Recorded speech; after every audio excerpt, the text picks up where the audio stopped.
this, recording in progress. Got it. Yeah, I'm going to come off my camera just so you guys don't just see me staring at my screen as I'm talking to you guys. But hi, everybody. If you can see me right now, having a few technical difficulties, but we're getting ahead of it. Monica's going to share her screen, and you can go ahead and do that now, Monica, and we'll start.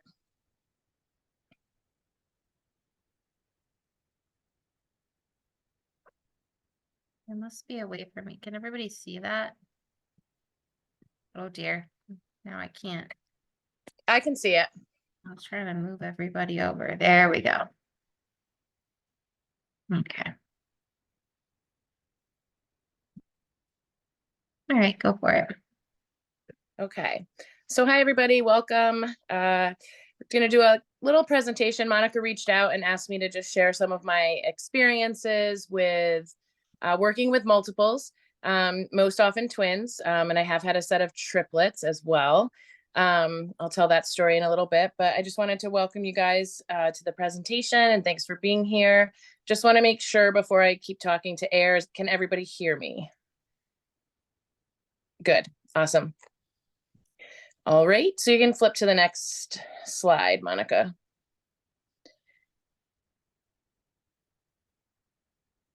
All right, cool. So basically we'll go through, I'll do a little bit of an introduction, just who I am for those of you that don't know me, my experience with multiples, supporting the client with multiples, and then some of my favorite products for twins.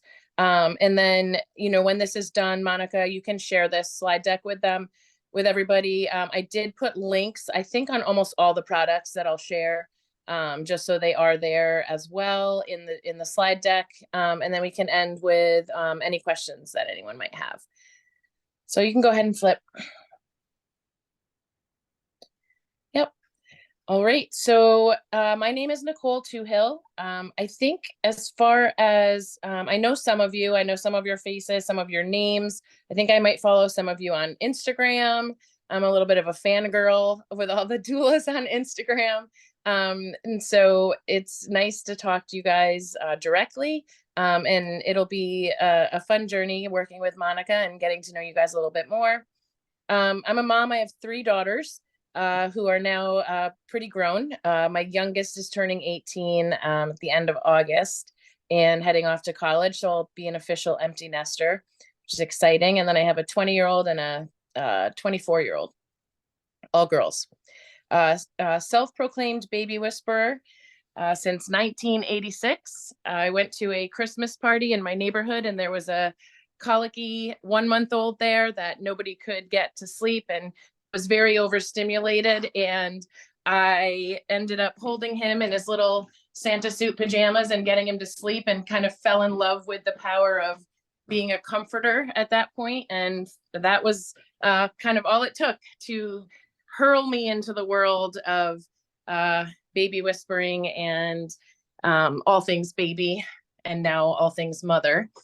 And then I have an undergraduate degree in sociology, a master's in education, more than 30 years supporting families. I was actually a home daycare owner for 15 years while my girls were young. And that was an incredible experience. And it was really there that I learned how much parents need support outside of just care for their children, but also emotional support, mental support, and learned a lot from the parents that I worked with over the years about how little access they had to that, other than their pediatrician or their own parents who would help them. Having support around the things you go through as a parent and with babies and toddlers and then children is definitely lacking. And it kind of really piqued my interest in that doula aspect of caring for mom and partner or parents, and the whole family approach versus just caring for babies. And then I've been a full-time postpartum doula now for a little over 3 years. I'm a pandemic baby, so I was working in the workforce and lost my job during the pandemic because I was considered non-essential where I was. and dove into this head first. And I've been feeling like it was the best decision I've ever made. I often describe it as like coming home. So I'm happy to be here. My philosophy really is there's no right way. And then I think my strength is meeting families right where they are. And especially with multiples, that's going to be different for every family. And my dream is van life, traveling doula. So that's just a little bit about me. Hopefully at the end of this, I can get to know a little bit about you guys if we have time. And we'll take it from there. So yes, experience with multiples. So my maternal grandmother, so my mom's mom was an identical twin, which was awesome. She was best friends with her sister until her sister passed when they were in their late 60s. Spent their whole lives together and married best friends. So that was pretty cool. That was my first twin experience. Two of my best friends have each had identical twins. And then I listed home daycare owner because I don't know if any of you know the rules around daycares, but I was allowed to have 2 infants under the age of 2 in the daycare at a time. The rest of them had to be older than that. And so I often would get babies that came in at the same age, usually starting around 4 months, and I'd always have 2 of them. So they were kind of by twos. And so I felt like running the daycare, I learned so much about taking care of 2 infants at a time. And I think that was crucial in me kind of, feeling very comfortable around that. And then for twins, I've had 5 long-term contracts with twin families. By long-term, I mean, most of them I was with for more than 6 months. And for a lot of that first year that they were born. And then I did have a triplet mom. Funny story. She was a single mom, purposely pregnant. She did not even in vitro. She did artificial insemination. She was in her late 30s, decided she wanted a baby. It was the pandemic, perfect time. The world is slowing down, and she had spontaneous triplets. And she basically said the next person who told her how blessed she was going to punch in the face. And I could totally understand that. And as doulas, as you go into homes with multiples, you'll understand that as well, because as much as it's a blessing, it's also, a task at hand to care for 2 babies at a time, and especially 3. Any questions so far? All right, let's get into the good stuff. So with multiples and really with any client, most of what I'm going to say to you here is going to be kind of a continuation of what you guys are already doing with your individual clients. But I found, especially with multiples, supporting that client in that prenatal period can be really important. A lot of times clients will have a birth doula, and so they will get some attention, in that prenatal period with their birth doula. But I really felt like starting that relationship with the client during and while they were pregnant could be really helpful. And it doesn't have to be anything crazy as far as, being on top of them all the time. We don't want to add, extra communication that doesn't need to happen. But I thought there were a few things that were really important to note. So one of those things is just checking in early and often, getting to know mom before you're going to be in their home during this, super intimate time, making sure she just knows that you've got her back. You're there for any questions, or if she has questions about products or things, it can be really helpful. Also, in a sense, and not to assume that all twins are going to spend some time in the NIC unit. But to prepare the client for a possible NIC unit stay. And I say that because for me, the 5 families that I have worked with twins, they have all had a stint in the NIC unit. Most of the twins I've worked with were born between 33 and a half weeks and 35 and a half weeks. And so all the sets spent a little time in the NIC unit. I think sort of normalizing this for parents who are expecting multiples can be helpful. So it's not, being doomsday and saying like, oh, they're going to end up in the NIC unit, but kind of just talking about the fact that, you've had experience with twins, many of them have been born before they hit that 37-week mark, and that they're all thriving and doing well. But they did have a stint in the NIC unit, and there's a lot of things that clients will go through a lot of emotions around this thought, right? So preparing for it, they may be worried.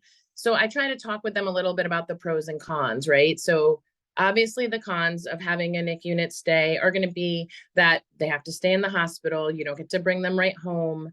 It can be scary. There's lots of machines, there's things like that, but there are a lot of pros that can be helpful as well. And especially with A, brand new parents. So if it's a first time parent having multiples, and B, when there are multiples, there's two to take care of. And some of those pros can be that you have access in those early days to a lot of support, teaching, learning. You get to spend time in that NIC unit with nurses and caregivers and lactation consultants and people that are going to help you on this journey and also teach you, how to care for babies, and especially preemie babies. That's one pro. Another pro is that the NIC unit, in my experience, and again, I'm only speaking from my experience, but does a really good job of getting the babies on a very good schedule.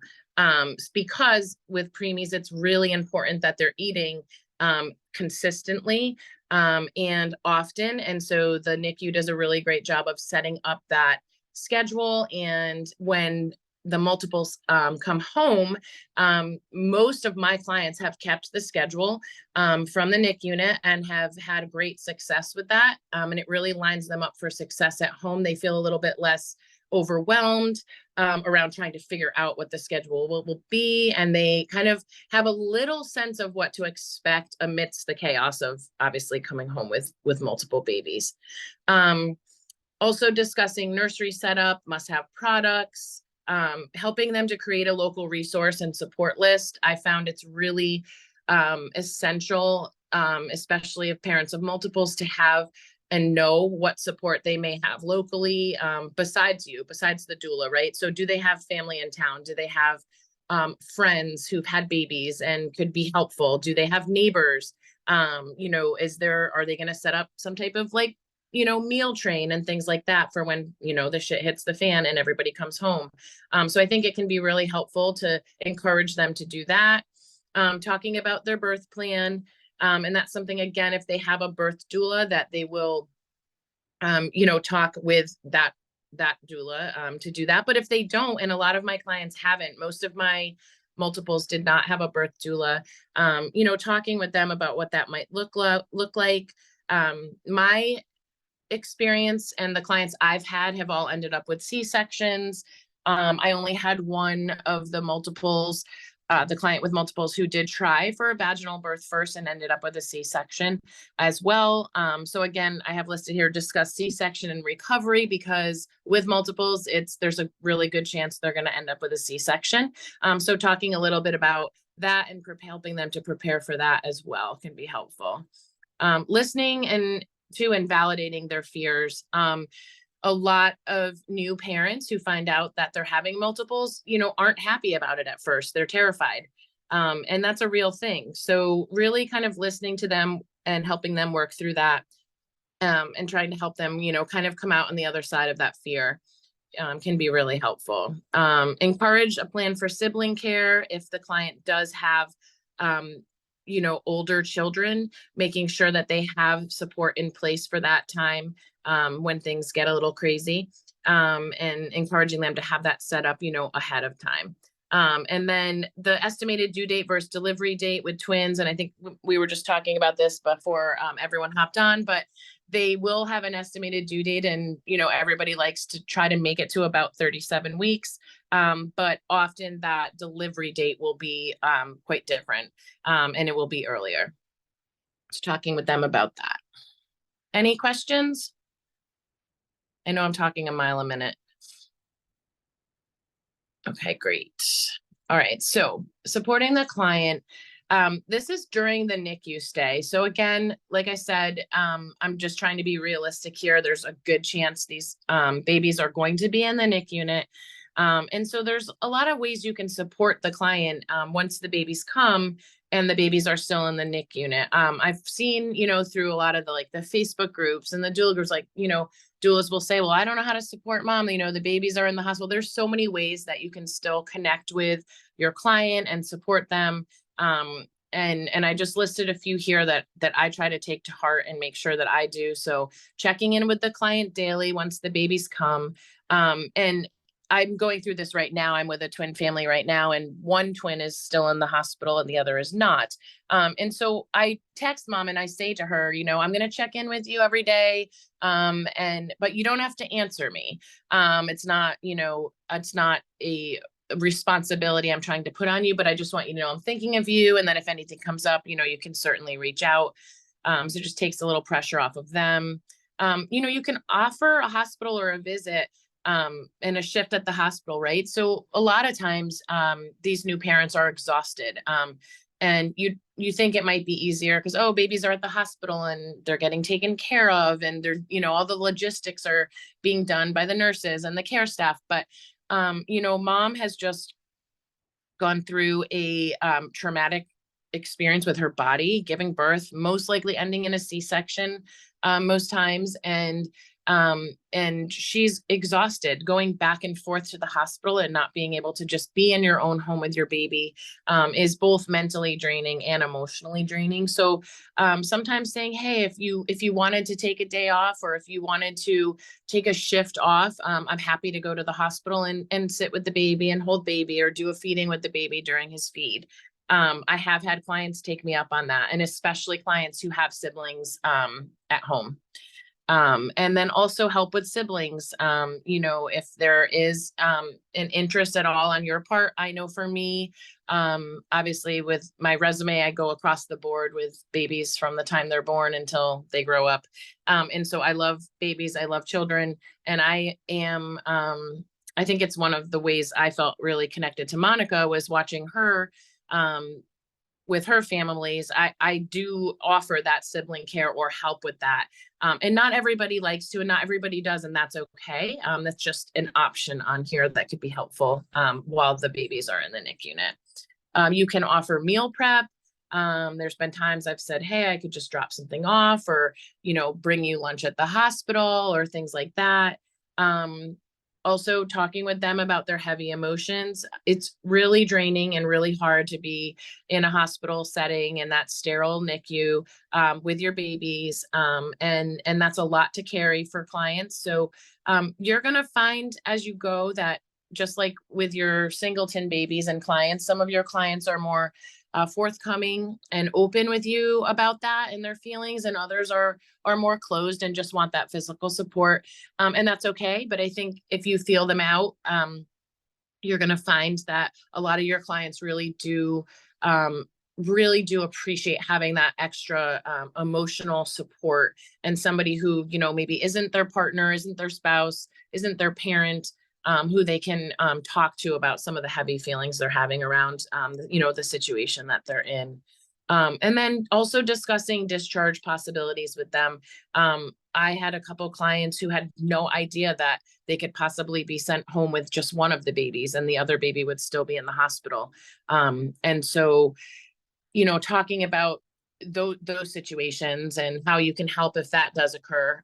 If it comes to that, and if one of the babies comes home and the other is still in the NIC unit, again, that is an exhausting journey for parents, right? Trying to be home with your new baby and also back and forth to a hospital, and your heart is basically in two places. So if there's any way that you can support with that, that's a good thing too. And then creating a transition plan. So helping them to, as they get closer to discharge date, it's exciting.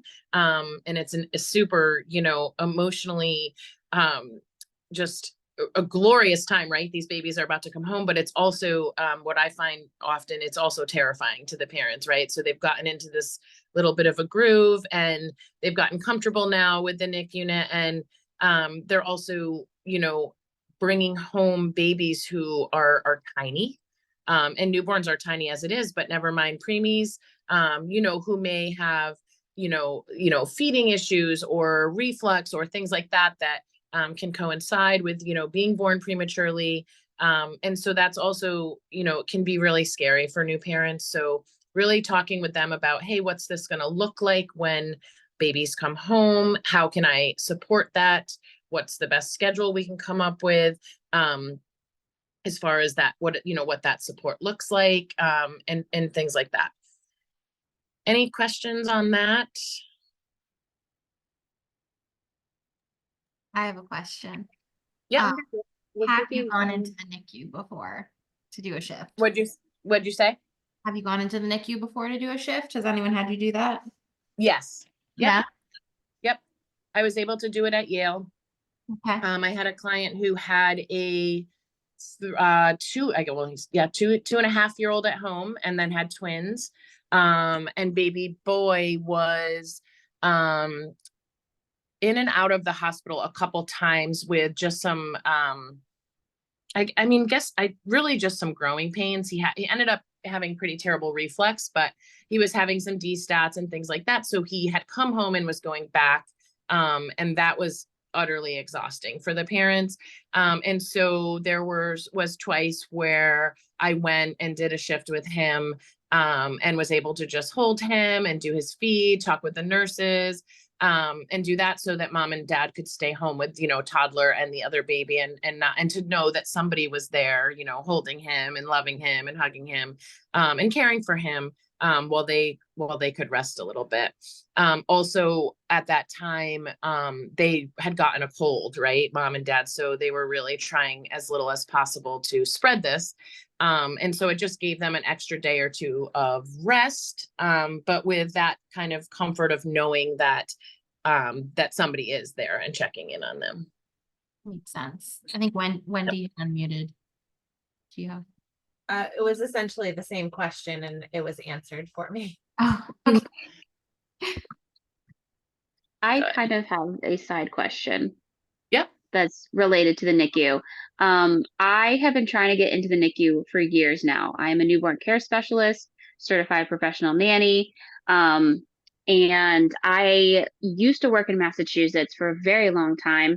And I have personal connections with NICU doctors and nurses, and a lot of the moms who were also the OBGYNs who were actually birthing these babies. And I wrote in letters, they wrote in letters, and COVID was a part of it. But I have yet to get myself into the NICU specifically as a NICU cuddler. And I've offered my services, and I've just been denied left and right. And so I've tried, I've just been waitlisted for years now for Bay State Hospital, Middlesex, I think ECHN, Hartford, and I don't know what to do at this point. Do you have any recommendations? Oh, it's a good question. Are you trying to get in as a kind of like a like, not generic, but like a generic NICU cuddler, like just as somebody who could be in there? Yes. And yeah, I know. So I think that's different. I don't have any suggestions on that, although that's awesome. And I don't know how or why they would turn somebody away or not have you like at the top of the list for something like that, especially with your credentials. I know for me, the only reason that I had success was because I was with a specific family that, Yeah. that wanted me. So I don't know. Yeah, I wish I had advice for you, but I just don't. The one thing I that, just tried recently with Hartford, and they say wait list, that they have a wait list for the cuddlers. yeah, and the same thing with Bay State. It was basically like we're waitlisted a year out, and that Oh my didn't even gosh. include COVID. So they're like, well, once we open Yeah. after COVID, and they're still closed. A lot of hospitals are still closed. Yeah. In that regards for volunteers, they said once we open up, then you're going to be waitlisted for at least another year or so. And then the other thing where Hartford specifically, they said you have to know a NICU doctor. And I only recently do know in the last few months. Yeah. And so like a girlfriend of mine was a receptionist. And again, these are the OBGYNs, the women who are catching these babies. And I was their newborn care specialist and their nanny for their children. And it still wasn't like enough. And I'm like, Oh, I felt so bad because I'm like, I am offering these services for a volunteer shift. Like, what do I have to do? Yeah, I And it's know so that's sad. Like, mind blowing. Yeah. I just don't understand. But yeah, I know I understand waitlisted. So but it's been like 4 or 5 years now. I'm just a sitting Oh my duck. God, that's a lot. That's a lot. You know, if you did ever end up in there with a family specifically, right? So if you did have Yeah. a family whose baby had a NICU stay and you got your foot in the door, that may be an opportunity to you know, speak with some like there to say like, hey, listen, I do this for a career and I'd love to get in here. That's like my only thought around that is, you know, if you happen to get in there with a family. We did My to UConn to the social mhm. workers there, and I specifically asked this question about supporting our families that we work with, not the cuddlers, because that's a whole different issue, but if Mhm. we could support our families, and they did say that that is now a thing at UConn. If we are with a family and the baby goes to the NICU, now that Yep. is here, they did say we are allowed to. So, Okay, awesome. kind of a nice thing to know, case by case. Yeah. The thing I think too that helped me at Yale was that they were very specific about the number of people a day. I think it was only Yes. 2 or something. So it was nice that I was there in lieu of the parent, you know, because it was like they weren't it wasn't taking it away from anyone. They were taking a day to rest and I was able to slip into that spot. Yeah. Because they were pretty strict about that. I couldn't go with the parents. Right. Got you. Thank Nope. you. Yeah, no problem. Okay, so supporting the client once the babies come home, right? So now it's exciting. Babies are coming home. Everything's getting real. First night home jitters. This is just, it's impossible to avoid this, right? These babies are coming home and they've been on machines with everything monitored for 24 hours a day for their life. And now they're home all of a sudden in your home, in the baby, in these clients' homes and these parents' homes for the first time with no machines and nothing to really guide them. And that can be, you know, really overwhelming and scary. I know for me as a doula, I have the first night jitters as well whenever I go to an overnight client, and I mostly do overnights. I do some day stuff, but I really like overnight shifts. I always joke that I never get even, you know, the slightest bit of sleep on my first night in a new home, whether it's a singleton baby who's already 10 pounds or, you know, twins. My very first experience with twins, it was actually super last minute. It was clients that a few years ago, they had identical twin girls and they had been in the NIC unit for close to a month and they were told that day, like, oh, they're coming home tomorrow. And parents kind of panicked. They also had a 16-month-old at home. And mom had pretty severe diabetes, type 1. And so sleep for her it just wasn't optional. She could get very sick if she didn't rest. And they didn't even know that doulas were a thing. And they found out very last minute, reached out. And when I went to the house, I got there the day the babies came home. And so it was literally their first night in the home. And one of the babies was still under 5 pounds and looked like a doll. And I literally had my eyes wide open for 10 hours straight. I literally stared at her, you know, basically manifesting her to breathe through the night and have a good night. And so as experienced as I was, and as with new babies, there's a different level of jitters that can occur when babies come home from the NIC unit. So just really trying to be aware of that and you know, validate that with the parents, right? So, okay, it's a little, you know, it's a little nerve-wracking. We're home. I'm gonna keep a really good eye on them tonight. You know, get a good night's sleep. And kind of like talking them through that. I think once you get through the first night at home, everybody feels a lot better. And you kind of take it from there. Also warning them about the grunts and noises that babies will make, right? So we know even our full-term newborn babies are sometimes loud and obnoxious at night. Well, preemies, and then when there's 2 of them, are double obnoxious. They are so grunty and so loud. And I still remember Googling this my first night at this home in Milford where I was with these twins, like baby grunt noises, blah, blah, blah, and read all about how grunty they are and why, but was reassured by it. So I always talk to parents about that, because, you know, I didn't know either. And it sounds like they're having a grand old, you know, digestive party, but really, it's a very normal thing for preemies. And it's really chalked up to their systems just being underdeveloped. And as they're developing, the babies are really grunty, really loud.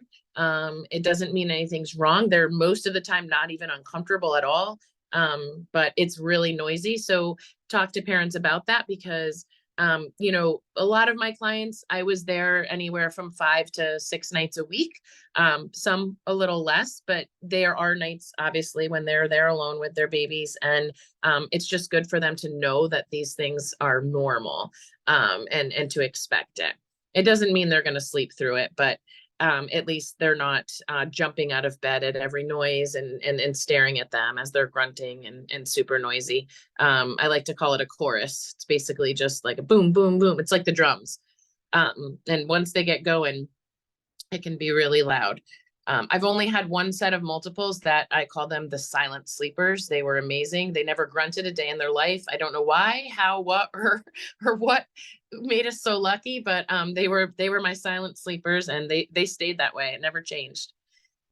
Setting the client up for success. So again, we talked about this a little bit in the prenatal part, but especially as the babies come home, just making sure that I'm a big proponent of multi-level baby stations. And by that, I just mean that if the nurseries, a lot of parents kind of go into this thinking like, oh, I'm going to keep everything for the baby in the nursery and, you know, don't want to disrupt the decor in my living room kind of thing. And I very quickly help them to understand that it's really vital, and especially with C-section moms, to have changing stations, feeding stations, all of those things on all floors of the home that you'll be with the babies, so that everything can be at your fingertips. And I think the most common place for my clients to set up their second stage changing station is the dining room table. And unless they are going to get like an actual like changing table or bureau for the living room, the dining room table works just great. And it's usually just for a couple months. And so that's helpful. Talking to them about parenting apps and access to those. So some of the parenting apps that my clients use are like the Nanit and the cameras, things like that, the Owlet, and, you know, asking for access to those so that you can have them if you need them at all while you're there with the babies. And then also the parenting apps that can be helpful to the parents for development, right? Helping them to track things, especially with preemies, there's a lot of tracking in the beginning.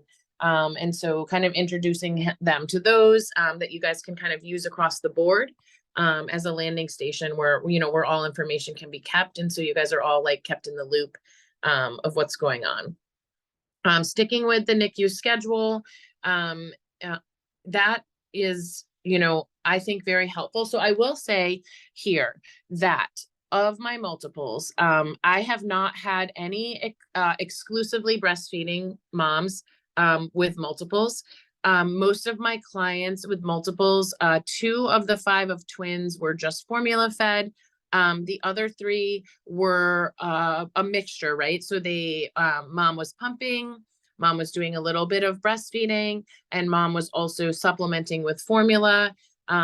Right now, my client she's just pumping, and, you know, it's going great, but that feeding component and will be different for every family. And to be honest with you, with multiples, it can change on a dime, right? With what feels good, what's working, what's helping them gain, mom's mental health and how that looks for her. So kind of keeping an open conversation around the feeding plan and really helping to support mom with that.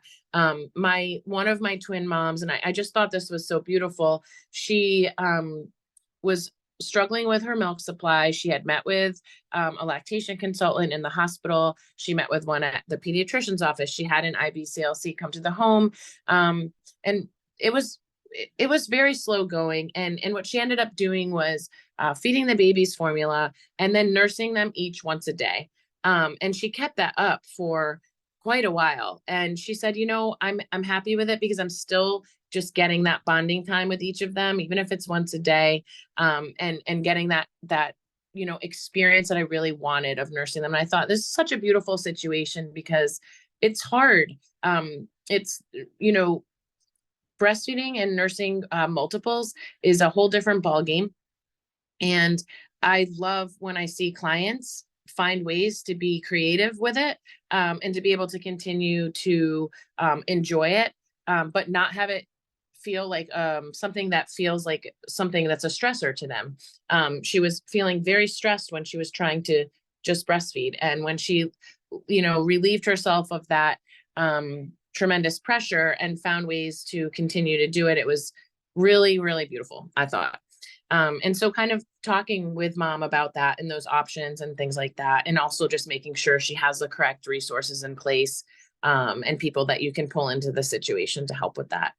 And then the last thing is expect long feeds and little sleep. So it's twins and especially preemies, it's a slow feed, right? It's a very paced feeding.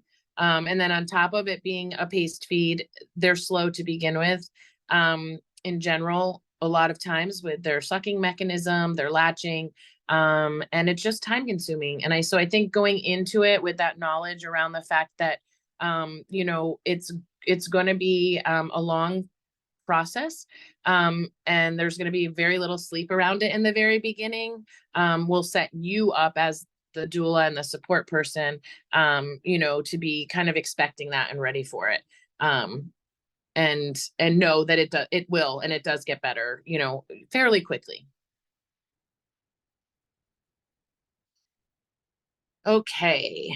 So this slide, these two pictures are my first for each of these different sets of twins. They were my first successful tandem feeds for these babies, which is a huge milestone when you are a twin parent or doula, when you can actually feed them tandemly. Now, the first picture is they really weren't necessarily ready for tandem feeds at this stage of the game. They were still tiny. They still needed a lot of support, but they were both screaming and starving.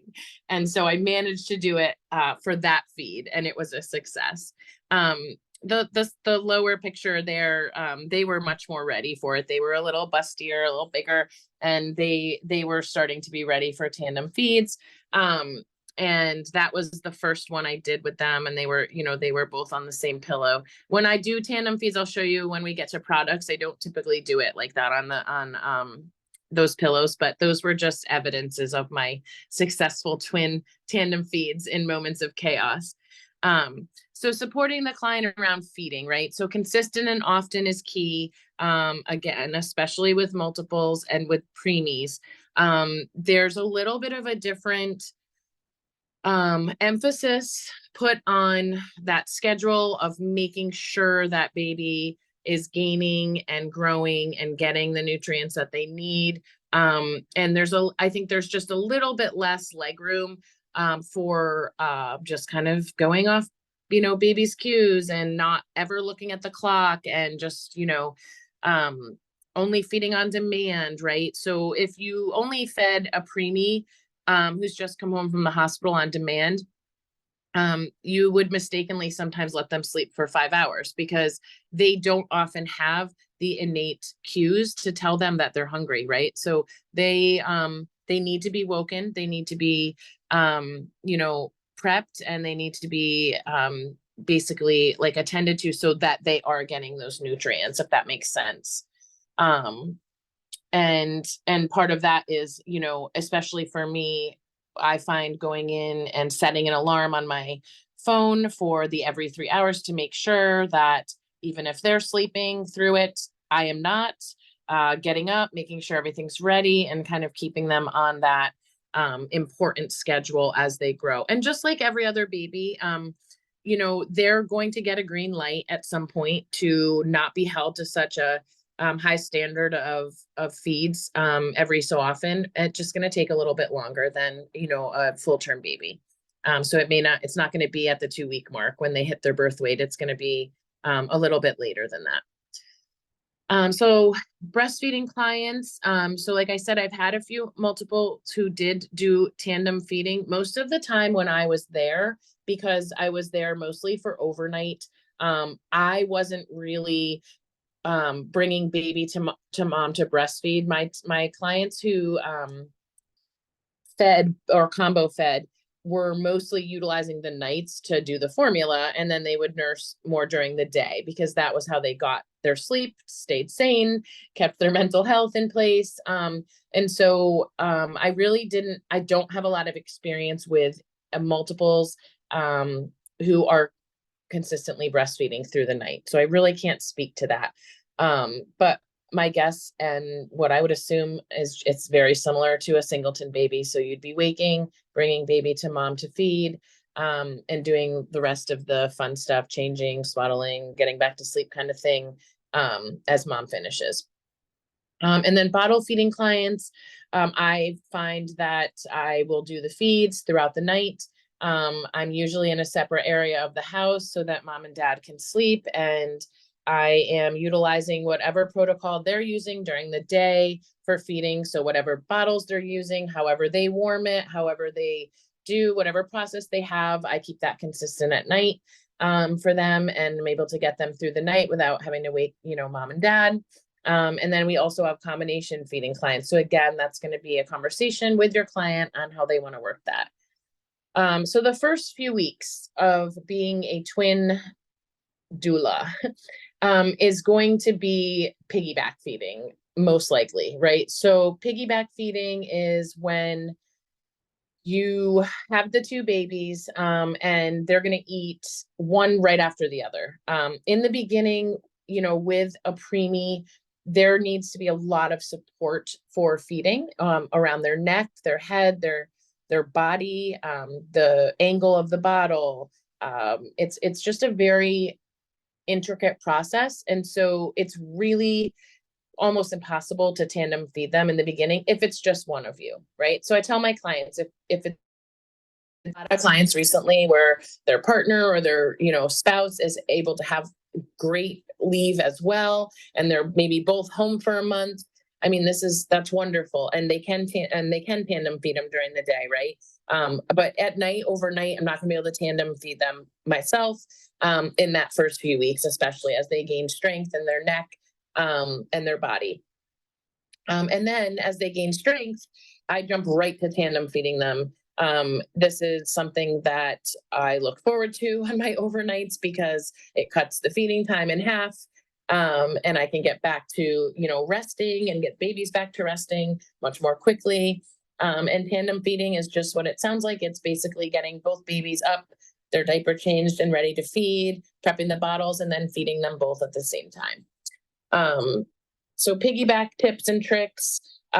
I find that as I approach that third hour, and you know, this is different for every baby. Sometimes it's 2.5 hours, sometimes it's 3, but I will basically tend to the first baby who is showing any signs of life, making noises or, you know, kind of grunting, and I'll grab that baby first, change them quickly and do their feed. And then I will use like a pillow, either the twin pillow, we're going to look at some of these products, but the twin pillow or the boppy or something that's going to help to hold that baby upright for 15 or 20 minutes while I feed the next twin. It's really time consuming and hard to feed the first baby and then hold them upright for 20 minutes before you try to feed the next baby. So I find that putting them in a position, in a seat or a pillow right next to me while I feed the second baby is helpful because then they get their upright time. And then when I'm done feeding the second twin, I'll put the first one back to bed and then I can hold the second one upright. That makes sense to you guys. And then for tandem tips and tricks, I'll talk a little bit more about that when I show you guys the pillows that I love. But I usually feed them one on each hip, if that makes sense. So I have a pillow, I sit on a couch and I have a pillow on my right and a pillow on my left, and they're on them, and I'm feeding them each with one with my right hand and my left hand. I'll show you the positions after. I find that that works best for me. The other position I do like, but it's a little harder because most people don't have the right size ottoman or right size coffee table in front of me. But sometimes you can put the babies on the pillows in front of you on the ottoman, and then have them, you're feeding them both kind of in front of you as well for the tandem feedings. Reflux and preemies can be pretty prevalent. In my twin experience, I've had a couple, I had two of my boys that were twins that both had severe reflux. In another one of my twin sets, just the boy had it. The girl did not have it at all. And it can range from being pretty severe and uncomfortable and obvious to being, not quite so severe and not quite so obvious, but some, some signs that will lead you to believe that they're having a little bit of struggle with that. And again, that's just really making sure that they get that time upright after feeding, making sure that they're getting a paced feed with a slow flow nipple, and making sure that, that those things are in place to try to reduce, the reflux as much as we can, or the effects of the reflux anyway.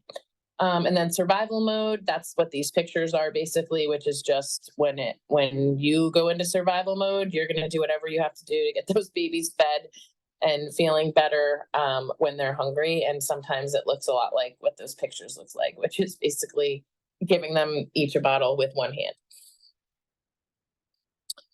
Okay. All right. So supporting the client, empowerment is key. So really, I think it's so important to help parents know that they're okay without you. As much as it puts us out of a job, it is also the best gift that we can give them. And some of that, at least for me, is kind of listed here, basically honoring their truth, whatever feelings that they're feeling in the moment, whether it's scared, terrified, happy, sad, ruminating, whatever they're doing, kind of really honoring that with them and listening.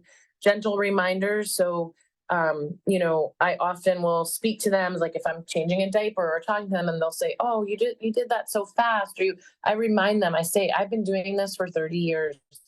This is like clockwork to me. It's literally something I've done for 30 years. You're just learning." And I say to them often, "You'll be amazed at what you can do in a week that you struggle with right now." And then validating their emotions, a lot of positive reinforcement.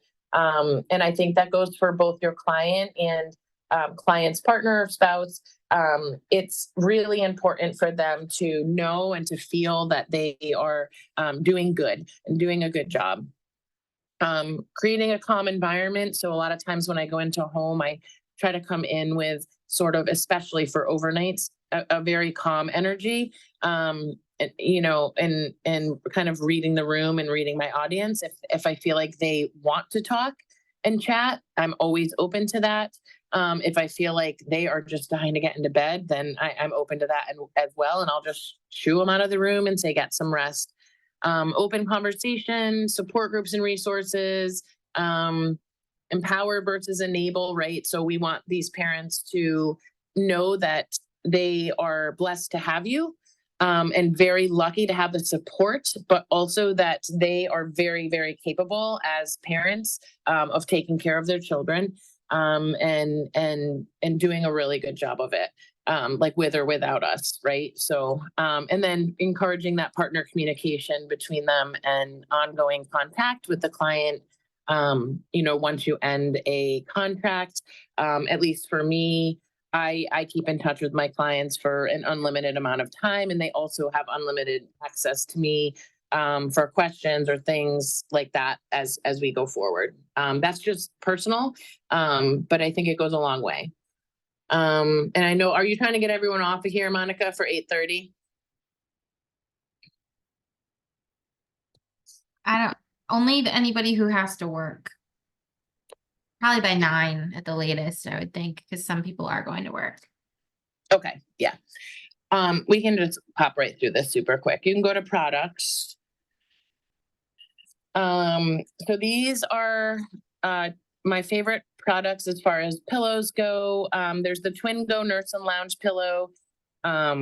You could see in the pictures here, and there are links on these that you could click on that brings you to them, but they give you options for both breastfeeding and then also for tandem feeding. As you can see, she's doing the side-by-side one, which is one that I do often. I find it to be the most comfortable, and I can see both babies, their mouths, how the milk or formula is going in. And I like that look. The Twinsy pillow is also something I recommend to a lot of my clients. It basically is a resting spot, or a throne, I call it. Like, let's put them on the throne. And they are comfortable there. It gives them a little bit of elevation. So this is great for babies who struggle with reflux.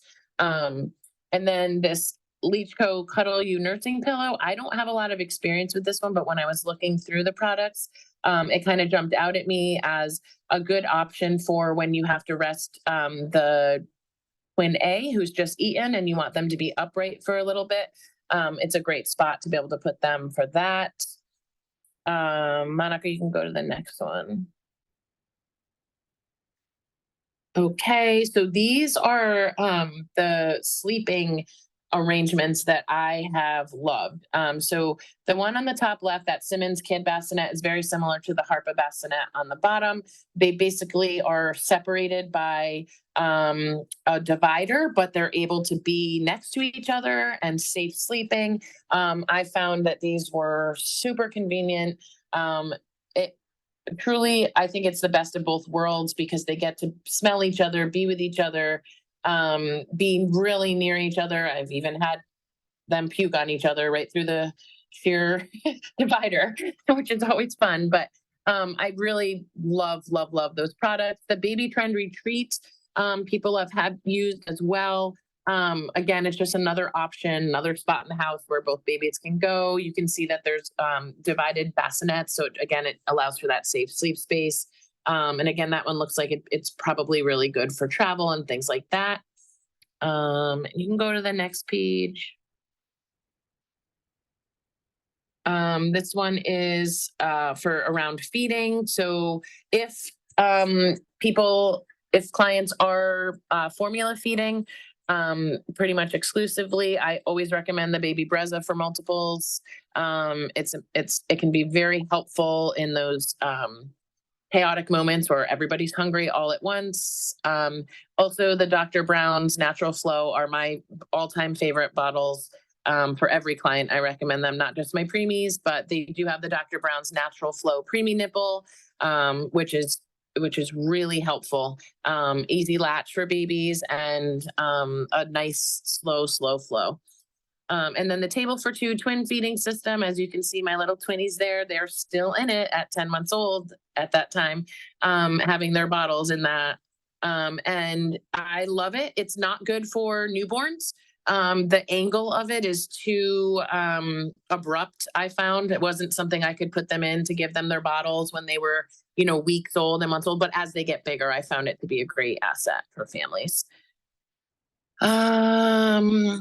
Let's see. Okay, so any questions? I know I just threw a lot at you and I felt like I just was like motor mouth, but any questions on anything? I feel like you did a great job covering everything. I can't really hear you that well. Oh, sorry. I said I feel like you did a great job covering everything. Oh, good. I'm glad. And I'm always open to like, if you are starting with your first, say, twin client or whatever, like, absolutely, Monica, feel free to share my my contact. And I know you've had experience with multiples too, Monica, with twins and stuff. But if you're just looking for advice or support, or you're running into things where it's just a tricky situation and you're trying to maneuver it, I'm always happy to. I love like talking with other doulas and sharing insight, giving suggestions and things like that. I think I have my master's in education, and I feel like doulas are an extension of education where it's okay to steal everybody's ideas, right? That's how we make our students better, by sharing lesson plans, by sharing whatever. So I kind of feel that way in the doula world too, where I think like we're all here to obviously serve our clients and help everybody be supported in the best way possible. And the only way we're going to do that is if we share with each other what works, right, and what helps. So I'm always open to those kind of discussions. I love it. Yeah, this last page this is my meme. So she was an identical twin. That's her and her sister.